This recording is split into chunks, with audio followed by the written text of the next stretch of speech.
మాతృదేవోభవ పితృదేవోభవ ఆచార్య దేవోభవ. Hello my dear students, welcome to Harish Reddy IIT NEET EPSET classes. Today's session is Telangana EAPCET counselling గురించి చాలా doubts clarify అవుతాయి. Main doubt లోకలా నాన్ లోకలా. సార్ నేను లోకలా నాన్ లోకలా, కొద్దిమంది స్టూడెంట్స్కి చాలా డౌట్స్ ఉన్నాయి. నేను ఇంటర్ మాత్రమే ఇక్కడ చదివాను, లోకలా నాన్ లోకలా అలా. నెక్స్ట్ రిజర్వేషన్ గురించి, కేటగిరీ వైజ్ కాంపిటీషన్ గురించి, నెక్స్ట్ 2024లో ఎలా ఫిల్ చేశారో ఎక్స్ప్లెయిన్ చేస్తాను. నెక్స్ట్ ఇది 2025 కౌన్సిలింగ్ ఎప్పుడు స్టార్ట్ అవుతుంది, క్లాసెస్ ఎప్పుడు స్టార్ట్ అవుతాయి అన్నది చాలా యూస్ఫుల్ ఇన్ఫర్మేషన్ ఉంటుంది. మీరు స్కిప్ చేయకుండా లాస్ట్ వరకు చూడండి. మీకు సీట్స్ ఎలా ఫిల్ చేస్తున్నారో కూడా మీకు క్లియర్ ఐడియా వస్తుంది. ఈ వీడియోని స్కిప్ చేయకుండా చూడండి లాస్ట్ వరకు. ఓకే, ఈ టాపిక్స్ నేను చెప్తాను. 2024 కన్వీనర్ కోటా సీట్స్ గురించి ఎక్స్ప్లెయిన్ చేస్తాను బ్రీఫ్గా, అంటే సింపుల్ వేలో ఎక్స్ప్లెయిన్ చేస్తాను ఎలా ఫిల్ చేశారు అని. కేటగిరీ వైజ్ కాంపిటీషన్ ఇప్పుడు ప్రజెంట్గా ఈ ఇయర్ 2025 బీసీఏలో ఎలా ఉంది సార్ కాంపిటీషన్, ఎక్కువందా తక్కువందా, బీసీబీలో ఎక్కువందా తక్కువందా కాంపిటీషన్, ఎస్సీలో ఎక్కువందా ఎస్టీలో ఎక్కువందా సార్, ఇలా డౌట్స్ ఉంటాయి కదా, ఆ డౌట్స్ అన్నీ క్లారిఫై చేస్తాను. నెక్స్ట్ లోకల్ నాన్ లోకల్ గురించి చెప్తాను. నెక్స్ట్ ఇంజనీరింగ్ కౌన్సిలింగ్ 2025 గురించి, అగ్రికల్చర్ ఇంజనీరింగ్ దాని గురించి ఈరోజు న్యూస్ వచ్చింది, దాన్ని మీ దగ్గర షేర్ చేసుకుంటాను. ఆ 2024 కన్వీనర్ కోటా సీట్స్. అయితే ఫస్ట్ డౌట్ ఏంటంటే కన్వీనర్ కోటా అంటే ఏం సార్, అసలు మేనేజ్మెంట్ అంటే డబ్బులు పెట్టి తీసుకుంటాం, అసలు కన్వీనర్ కోటా అంటే ఏంది అంటే ఇందులో మన కాలేజ్ ఇన్వాల్వ్ అవుతుందా సార్ అంటే కాలేజ్ అస్సలు ఇన్వాల్వ్ కాదు. అది ఓన్లీ మెరిట్ బేస్డ్ మీదనే సీట్ అలాట్మెంట్ ఉంటుంది. గవర్నమెంట్ అథారిటీ ఉంటుంది కంప్లీట్గా. ఇప్పుడు నాకు ఫస్ట్ ర్యాంక్ వచ్చింది, సో నేను ఏ కాలేజ్ చూస్ చేస్తే ఆ కాలేజ్ ఇచ్చే బాధ్యత గవర్నమెంట్ది. కాలేజీకి ఇష్టం లేకున్నా సరే గవర్నమెంట్ ఏం చెప్తుంది అంటే ఈ అబ్బాయికి ఫస్ట్ ర్యాంక్ వచ్చింది, సో ఈ అబ్బాయి ఈ కాలేజీలో వచ్చింది సీట్ అని ఫిక్స్ చేసి వస్తుంది. చూడండి, based on merit by state government. Govt authority ఉంటుంది, నాట్ కాలేజ్. కాలేజ్ వాళ్ళకి ఎటువంటి రైటు ఉండదు కన్వీనర్ కోటా మీద. Okay, so that is the first point. అయితే లాస్ట్ ఇయర్ 87,700 సీట్స్. ఈ ఇయర్ ఖచ్చితంగా నెంబర్ ఇంక్రీజ్ అవుతుంది అన్న, నో డౌట్. అందుకే కొంచెం పెద్ద నెంబర్ ర్యాంక్ వచ్చినా మనకు సీట్స్ వచ్చే పాసిబిలిటీ ఉంటుంది. సో మీకు ఒక ఐడియా కోసం క్లియర్గా చెప్తున్నాను ఎలా ఫిల్ చేసినారు సార్ 87,700 సీట్స్ని అనేది మీకు చెప్తాను. రిజర్వేషన్ చూడండి, ఎస్సీ రిజర్వేషన్ 15% ఉంది. అంటే 87,700 సీట్స్లా 15% సీట్స్ ఓన్లీ ఎస్సీ స్టూడెంట్స్కి కేటాయిస్తుంది గవర్నమెంట్. అందులో వేరే వాళ్ళని ఎవరిని రానియదు. అంటే ఎన్ని సీట్ ఎంత, 13,155. సార్ ఎలా క్యాలిక్యులేట్ చేసినారు సార్ ఇది అంటే సింపుల్, 87,700ని జస్ట్ మల్టిప్లై చేయండి, 15 డివైడెడ్ బై 100 చేయండి, ఈ నెంబర్ మీకు వస్తుంది 13,155. సిమిలర్గా ఎస్టీ వాళ్ళకి కూడా 7.5% రిజర్వేషన్ ఉంది. అంటే 6,577. దాని కూడా అంతే, 87,700ని ఇంటూ 7.5 డివైడెడ్ బై 100, ఎందుకంటే పర్సంటేజ్ రిమూవ్ చేయాలి కాబట్టి. సో మీకు 6,577 వస్తుంది. ఇది ST seats. Next BC backward classes. So total 29% ఉంది. అంటే బీసీఏ బీసీబీ సిడిఈ కలిపి 29%. ఎన్ని ఉన్నాయి, 25,433 ఉన్నాయి ఓన్లీ బీసీ వాళ్ళకే. అందులో బీసీఏ ఎంత 7%, అంటే 6,139. బీసీబీ ఎంత 10%, అంటే 8,770. బీసీసీ ఎంత 1%, 877. బీసీసీకి చూడండి తక్కువ పర్సంటేజ్ ఉంది, ఇక్కడ 877 సీట్సే ఉన్నాయి బీసీసీకి. సో బీసీడీకి 7%, ఎంత 6,139. అంటే మనం బీసీఏని బీసీసీని ఈక్వల్గా చెప్పొచ్చు, సారీ బీసీఏ బీసీడీని ఈక్వల్గా చెప్పొచ్చు మనం, 7%. నెక్స్ట్ బీసీఈ 4%, అంటే ఎంత 3,508. ఇవి ఇలా ఇస్తారు సీట్స్. ఇప్పుడు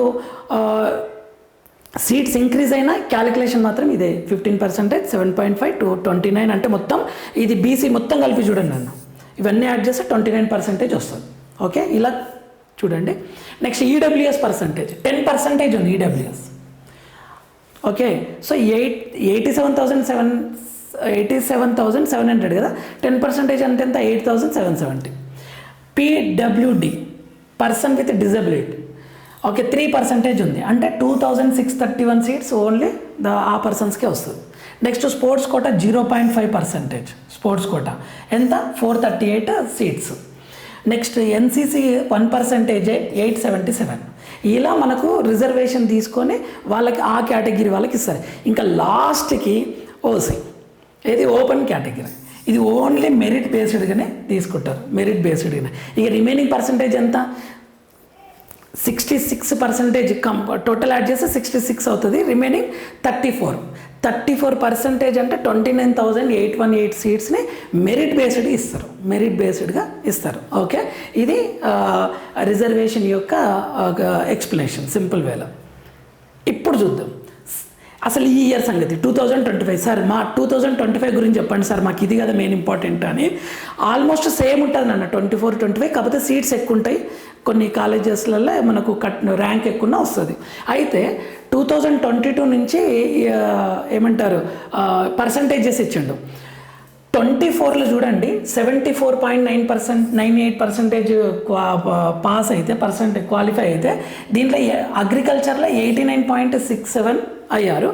కానీ 25లో చూడండి, 25లో మీకు కనపడాలని మళ్ళీ రాశాను 73.26, అంటే దీనికన్నా తక్కువ, 24 కన్నా తక్కువ క్వాలిఫై అయ్యారు. దీన్ని బట్టి మనకి ఏమర్థమవుతుంది, this year EAPCET paper is somewhat not easy, difficult అని అర్థమవుతుంది. మ్యాథ్స్ ఈజీ డిఫికల్ట్గానే ఇచ్చాడు కదా. సో సేమ్ అగ్రికల్చర్లు కూడా అంతే. ఓకే, ఈసారి కొంచెం టఫ్ రావడం వల్ల తక్కువ మెంబర్స్ క్వాలిఫై అయ్యారు, తక్కువ పర్సంటేజ్. ఓకే, ఇది మీకు అవసరం లేదు. నెక్స్ట్ పాయింట్ మీకు చాలా ఇంపార్టెంట్ చూడండి. ఎప్సెట్ గణాంకాలు ఇవన్నీ ఇచ్చాడు పేపర్లో క్లియర్గా. దాన్ని నేను మళ్ళీ రాశాను ఇక్కడ, మీకు క్లియర్గా అనిపిస్తుందో లేదో అని. 2025లో ఎంతమంది అప్లికేషన్స్ వచ్చాయి అని అంటే 2,20,326 అప్లికేషన్స్ వచ్చాయి ఇంజనీరింగ్కి. ఇదే నెంబర్ ఇక్కడ రాశాను అన్న, కన్ఫ్యూజ్ కాకండి, ఇది మీకు క్లియర్గా కనపడదని నేను ఇక్కడ రాశాను. ఓకే, 2,20,326 ఇంజనీరింగ్ అప్లికేషన్స్ వస్తే అగ్రికల్చర్ ఎన్ని వచ్చాయి, 86,762 బైపీసీ. నెక్స్ట్ ఎగ్జామ్ ఎంతమంది రాశారు అని అంటే 2,07,190 స్టూడెంట్స్ రాస్తే అగ్రికల్చర్లో 81,198 స్టూడెంట్స్ రాశారు. క్వాలిఫై ఎంతమంది అయ్యారు అంటే 1,51,779, అగ్రికల్చర్ వచ్చేసి 71,309 క్వాలిఫై అయ్యారు. పాస్ పర్సంటేజ్ 73.26, 87 ఇంతమందికి ఎక్స్ప్లెయిన్ చేసినట్లే. అంటే క్వాలిఫై 1,51,000 అయ్యారు. సార్ ఇంతమంది క్వాలిఫై అయ్యారు కదా, అన్ని సీట్స్ ఉన్నాయా సార్ ఇప్పుడు తెలంగాణలో అని మీకు డౌట్ రావచ్చు. ఓకే, ఇక్కడ 71,309 క్వాలిఫై అయ్యారు కదా, అన్ని సీట్స్ ఉన్నాయా అంటే అన్ని సీట్స్ లేవు నాన్న. మనకి ఇంతమందికి చెప్పినట్లు ఒకవేళ సీట్స్ అన్ని ఇంక్రీజ్ చేస్తే 95 or 1 lakh వరకు అలా వస్తే convener quota, I am saying about convener quota, management నేను చెప్పట్లేదు, అది సెకండ్. కన్వీనర్ కోటాలో మాత్రం ఎంత 90,000, 1 lakh వరకు రావచ్చు.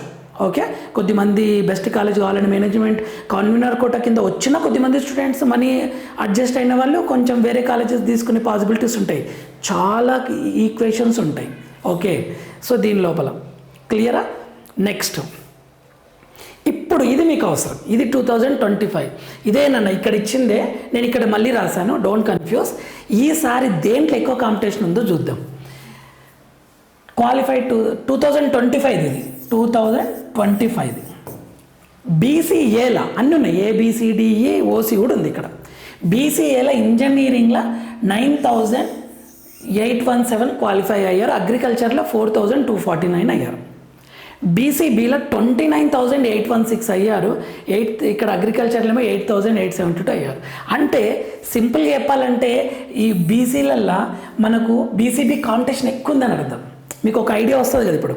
ఓకే, బీసీబీలో చాలా ఎక్కువ ఉంది కాంపిటీషన్, 29,816 క్వాలిఫై అయ్యారు. ఎవ్రీ ఇయర్ ఇలా ఉండదు, నెంబర్ డిఫరెంట్ ఉంటుంది. బీసీసీలో 654 స్టూడెంట్స్ క్వాలిఫై అయ్యారు, కానీ అగ్రికల్చర్లో చూడండి 448. బీసీబీలో అగ్రికల్చర్ 8,872, బీసీసీలో 654, అగ్రికల్చర్లోనేమో 448, ఇది ఇంజనీరింగ్ది. నెక్స్ట్ బీసీడీలో 27,060, అగ్రికల్చర్లో 9,920. నెక్స్ట్ బీసీఈలో 7,541, అగ్రికల్చర్లో 8,727. ఓసీ చూద్దాం. ఓసీలో 38,460, అగ్రికల్చర్లో 7,633. ఎస్సీలో 24,188 అండ్ అగ్రికల్చర్లో 20,208. ఎస్టీలో చూడండి 14,243, ఇంజనీరింగ్, అగ్రికల్చర్లో 11,252. చూడండి ఎస్సీ ఎస్టీల కాంపిటీషన్ దేనికి ఎక్కువ ఉంది, ఎస్టీలో అంటే ఎస్టీ స్టూడెంట్స్ మధ్యనే ఎక్కువ ఉంటుంది. నెక్స్ట్ ఇక్కడ చూడండి బీసీ స్టూడెంట్స్ మధ్యన కాంపిటీషన్ చాలా ఎక్కువ ఉంటుంది, బీసీ-బి మధ్యన. నెక్స్ట్ బీసీ-డి మధ్యన కాంపిటీషన్ ఎక్కువ ఉండే పాసిబిలిటీ ఉంటుంది, ఎందుకంటే నెంబర్ ఎక్కువ ఉంది, ఆ నెంబర్లో కాంపిటీషన్ ఎక్కువ ఉంటుంది. ఎస్సీల కాంపిటీషన్ ఎక్కువ, ఎస్టీలు అంటే ఎస్సీ స్టూడెంట్స్ మధ్యన కాంపిటీషన్ ఎక్కువ ఉంటుంది. అలా థింక్ చేయండి. ఓకే, ఇది మీకు అవసరం. ఓకే, మీరు దీన్ని బట్టి ఒక ఐడియా వస్తుంది. ఓకే, దేంట్లో ఎలా ఉంది అని మీరు మైండ్ అడ్జస్ట్ అవుతుంది.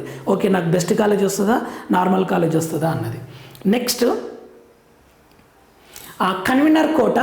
అసలు యాక్చువల్గా ఈ ఇయర్ మనకు బెనిఫిట్ ఏంటి అంటే, తెలంగాణ స్టూడెంట్స్ వాళ్ళకి బెనిఫిట్ ఏంటి అంటే, తెలంగాణలో 85% ఇంతకుముందుకు బైఫరిఫికేషన్ తర్వాత 10 years వరకు 85% తెలంగాణ స్టూడెంట్స్కి 85%, ఆంధ్రప్రదేశ్ స్టూడెంట్స్కి 15% రిజర్వేషన్ ఉండే. ఈ రెండు కన్వీనర్ కోటానే అంటే గవర్నమెంట్ ద్వారానే ఫిల్ అవుతాయి. కన్వీనర్ కోటాలో జాయిన్ అయితే మనకు ఫీజెస్ ఇవన్నీ చాలా బెనిఫిట్స్ ఉంటాయి. అయితే ఇప్పుడు 10 years అయిపోయింది కదా, అగ్రిమెంట్ క్లోజ్ చేసి ఏం చేసినారంటే ఇది రిమూవ్ చేసినారు. అంటే ఇప్పుడు తెలంగాణ స్టూడెంట్స్కి 85% సీట్స్ ఉన్నాయి. అంటే ఇప్పుడు 3000 to 4000 సీట్స్ ఎక్కువ అయ్యే పాసిబిలిటీ ఉంటుంది. అయితే ఈ 15 సీట్స్ ఇంక్రీజ్ అవుతున్నాయి కదా, వీటిని తెలంగాణ స్టూడెంట్స్కి ఎలా ఇస్తున్నారో చూద్దాం. తెలంగాణ రీజియన్ టార్గెట్ చేయండి. ఇక్కడ తెలంగాణ అయితే దీన్ని ఎలా ఇస్తున్నారు అంటే, కొద్దిమంది పేరెంట్స్ తెలంగాణ మూలాలు ఉంటాయి, వాళ్ళ మొత్తం నేటివ్ అంతా తెలంగాణ ఉండి వేరే ప్లేస్లలో ఉంటున్నారు, ప్రస్తుతం వేరే స్టేట్స్లలో ఉంటున్నారు. వాళ్ళకి కూడా పాసిబిలిటీ ఉంటుంది, ఎందుకంటే వాళ్ళు ప్రూవ్ చేసుకోవాలి నేను తెలంగాణ మూలాల నుండి ఉన్న పర్సన్స్ని అని. అప్పుడు 15% సీట్స్ వాళ్ళకి అవైలబుల్గా ఉంటాయి.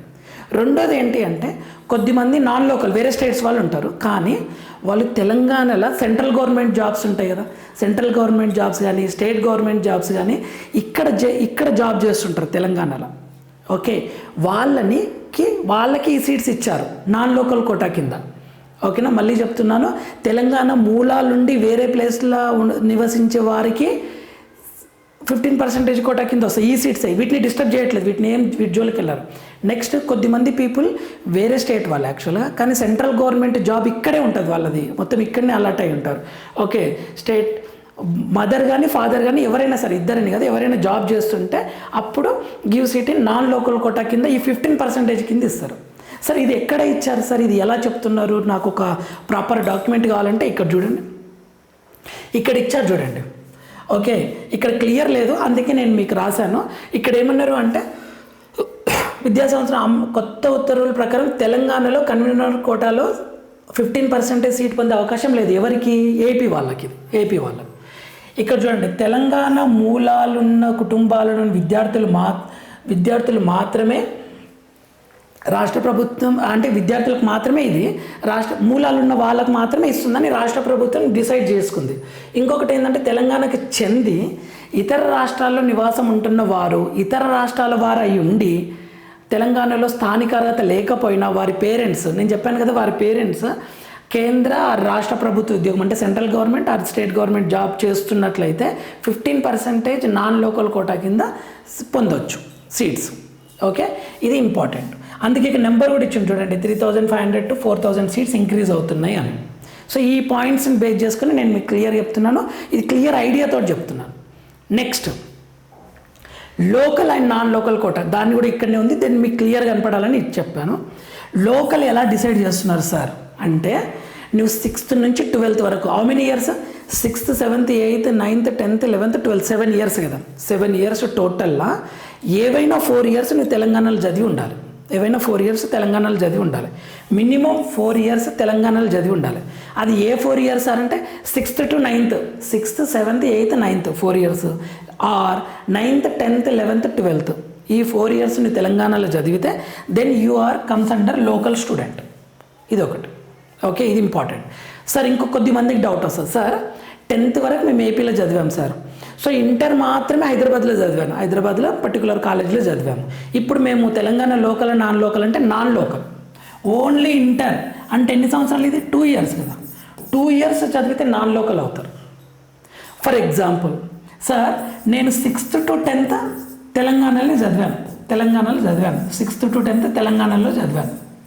బట్ 11th and 12th నేను ఏపీలో చదివాను అంటే ఇప్పుడు నువ్వు తెలంగాణ కిందకే వస్తావు, ఎందుకంటే 6th to 10th తెలంగాణలో చదివినావు అంటే ఇక్కడ ఉంది కదా, నన్ను 6th to 10th నువ్వు ఇందులో ఎలిజిబులే కదా. సో ఏవైనా 4 ఇయర్స్ 6th to 12th మధ్యన 4 ఇయర్స్ నువ్వు తెలంగాణలో చదివితే you are comes under Telangana student. Okay, ఇది important point. Next, engineering counselling ఎప్పుడు ఉంటుంది సార్? మేము డాక్యుమెంట్స్ అన్నీ రెడీ చేసుకుంటున్నాం, ఎప్పుడు ఉంటుంది? మేము వీడియోస్ పెడుతున్నానన్న ప్లేలిస్ట్లో ఏ డాక్యుమెంట్స్ అవసరమో పెట్టాను. కంప్యూటర్ సైన్స్ కట్ ఆఫ్స్ గురించి ఇచ్చాను. మీరు ఛానల్ని సబ్స్క్రైబ్ చేసుకోండి, షేర్ చేయండి. ఖచ్చితంగా useful information with perfect analysis ద్వారా నేను ఇవ్వబోతున్నాను. ఓకే, ఎవ్రీ వీడియో మీకు చాలా యూజ్ అవుతుందని నేను అనుకుంటున్నాను. ఖచ్చితంగా మీరు ఫాలో అవ్వండి. ఆ ఇంజనీరింగ్ కౌన్సిలింగ్ ఎప్పుడు అంటే ఇక్కడ జూన్ లాస్ట్ వీక్ కానీ జూలై ఫస్ట్ వీక్ కానీ స్టార్ట్ చేస్తాం. ఇంజనీరింగ్ది June last week, July first week. Sir ఎందుకు సార్ అంత లేటు అని? క్లాసెస్ వచ్చేసి ఆగస్ట్ ఫస్ట్ వీక్లో క్లాసెస్ స్టార్ట్, ఆగస్ట్ కల్లా మీ క్లాసెస్ స్టార్ట్ అయిపోతాయి. సార్ ఎందుకు సార్ అంటే యాక్చువల్గా జూన్ 2కి అడ్వాన్స్డ్ ఎగ్జామ్ ఉంది, ఐఐటి అడ్వాన్స్డ్. మీ లోపల కూడా చాలామంది ఉన్నారు రాయడానికి రెడీగా. ఈ స్టూడెంట్స్కి ఎగ్జామ్ కంప్లీట్ అయినాక జోసా వాళ్ళు ఐఐటి, ఎన్ఐటి, IIIT 4 రౌండ్స్ అవుతాయి. నియర్లీ 1.5 మంత్ అవుతుంది. ఈ కౌన్సిలింగ్ అంతా అయిపోయిన తర్వాతనే వెబ్సైట్ స్టార్ట్ చేస్తారు. ఎందుకు అంటే ముందే ఇది స్టార్ట్ చేశారు అనుకోండి, అందరు ఇక్కడ జాయిన్ అవుతారు. మళ్ళీ ఎన్ఐటి ఏమైనా సీట్స్ వచ్చినాయి అనుకో, ఇక్కడ సీట్ క్యాన్సిల్ చేసుకొని ఎన్ఐటికి వెళ్ళిపోతారు. అది చాలా ట్రబుల్ అయింది. అందుకని వీళ్ళు ఏం చేస్తున్నారు అంటే first IIT, NIT, IIIT counselling complete అయినాక ఇంకా స్టూడెంట్స్కి క్లారిటీ వస్తుంది కదా, నేను వెబ్సైట్ ద్వారానే జాయిన్ అవుతాను, అందరికీ క్లారిటీ వస్తుంది కదా. అలా వచ్చిన స్టూడెంట్స్కి ఇమ్మీడియట్గా వెబ్సైట్ది కౌన్సిలింగ్ స్టార్ట్ చేస్తారు. Okay, last week June last week కానీ July first week, immediate August first week classes start చేసి వస్తారు. ఓకేనా? సో ఇది కౌన్సిలింగ్ది, ఇంజనీరింగ్ది. నెక్స్ట్ అగ్రికల్చర్ కౌన్సిలింగ్ వచ్చేసి ఇప్పుడే ఈ వీక్ కానీ నెక్స్ట్ వీక్ లోపల నోటిఫికేషన్ వస్తుంది. వీళ్ళకి జూన్ లోపలనే కౌన్సిలింగ్ స్టార్ట్ అవుతుంది agriculture. And classes starts July లోపల స్టార్ట్ అయిపోతాయి క్లాసెస్. ఓకే, జూలైలో స్టార్ట్ అవుతుంది. అయితే ఇక్కడ ఒక పాయింట్ చెప్పాలనుకుంటున్నాను. ఒకవేళ ఇక్కడ 15% రిజర్వేషన్ ఎక్స్ట్రా ఇస్తున్నాడు అన్న ఎవరికి అంటే, ఎవరికన్నా ల్యాండ్ లేదు అసలు, వాళ్ళు నార్మల్గా కూలీ పనులు చేసుకుంటూ లైఫ్ కంటిన్యూ చేస్తున్నారు అనుకోండి. అలాంటి వాళ్ళకి ఆ పిల్లలు మళ్ళీ గవర్నమెంట్ స్కూల్లో 4 ఇయర్స్ చదవాలి, నో ల్యాండ్ ఉండాలి. తర్వాత అప్ టు ఇంటర్ వరకు నో ల్యాండ్ అనేది ఒక కండిషన్, ల్యాండ్ ఉండొద్దు వాళ్ళు నార్మల్గా వర్క్ చేసుకుంటూ ఉండాలి. అంటే ఎకనామికల్గా పూర్వ ఉండి అప్ టు ఇంటర్ వరకు ఏదైనా 4 ఇయర్స్ కంటిన్యూగా 4 ఇయర్స్ గౌట్ స్కూల్లో చదివి ఉండాలి. ఇంటర్ వరకు ఏదైనా 9th 10th 11th 12th అలా 4 ఇయర్స్ గౌట్ స్కూల్లో చదివితే వాళ్ళకి ఎక్స్ట్రా 15% రిజర్వేషన్ ఉంటుంది. అంటే అటువంటి వాళ్ళకి 15% సీట్స్ వాళ్ళకి మాత్రమే ఉంటుంది. ఓకే, ఇది ఇచ్చారు. సో ఇది యూజ్ చేసుకోండి. ఎవరికన్నా మీకు తెలిసిన వాళ్ళు ఉన్నా చెప్పండి, మీరు ఎవరైనా ఉన్నా వాళ్ళు యూజ్ చేసుకోండి దీన్ని. ఓకే, చాలా ఇంపార్టెంట్ ఇది. ఓకేనా? సో ఇది ఈరోజు లోకల్ నాన్ లోకల్ కోటా గురించి కన్క్లూజన్ వచ్చింది అనుకుంటున్నాను. నెక్స్ట్ కేటగిరీ వైజ్ కాంపిటీషన్ తెలిసింది అనుకుంటున్నాను. నెక్స్ట్ 2024 కట్ ఆఫ్ గురించి తెలిసింది, మీకు క్లియర్గా అర్థమైంది అనుకుంటున్నాను. నెక్స్ట్ కౌన్సిలింగ్ ఎప్పుడు స్టార్ట్ అవుతుందో చెప్పాను. ఓకే, నెక్స్ట్ వీడియోది ప్రతి కాలేజ్ కట్ ఆఫ్ గురించి ఓకే యూస్ఫుల్ ఇన్ఫర్మేషన్ని మీకు వీడియో అప్లోడ్ చేసే ప్రయత్నం చేస్తాను. ఎవరైనా ఫస్ట్ టైం వింటుంటే లైక్ చేయండి, షేర్ చేయండి, సబ్స్క్రైబ్ చేసుకోండి, మీ జూనియర్స్కి ఫార్వర్డ్ చేయండి. ఈ ఛానల్ లోపల IIT NEET website classes maths, physics, కెమిస్ట్రీని ప్రాపర్ వేలో అప్లోడ్ చేయడం జరుగుతుంది. ఈజీ వేలో ఎక్స్ప్లెనేషన్ ఇవ్వడం జరుగుతుంది నాన్న. ఓకే, నెక్స్ట్ వీడియోలో మనం మళ్ళీ కలుద్దాం. అంతవరకు మాతృదేవోభవ, పితృదేవోభవ, ఆచార్య దేవోభవ. All the very best for your counselling.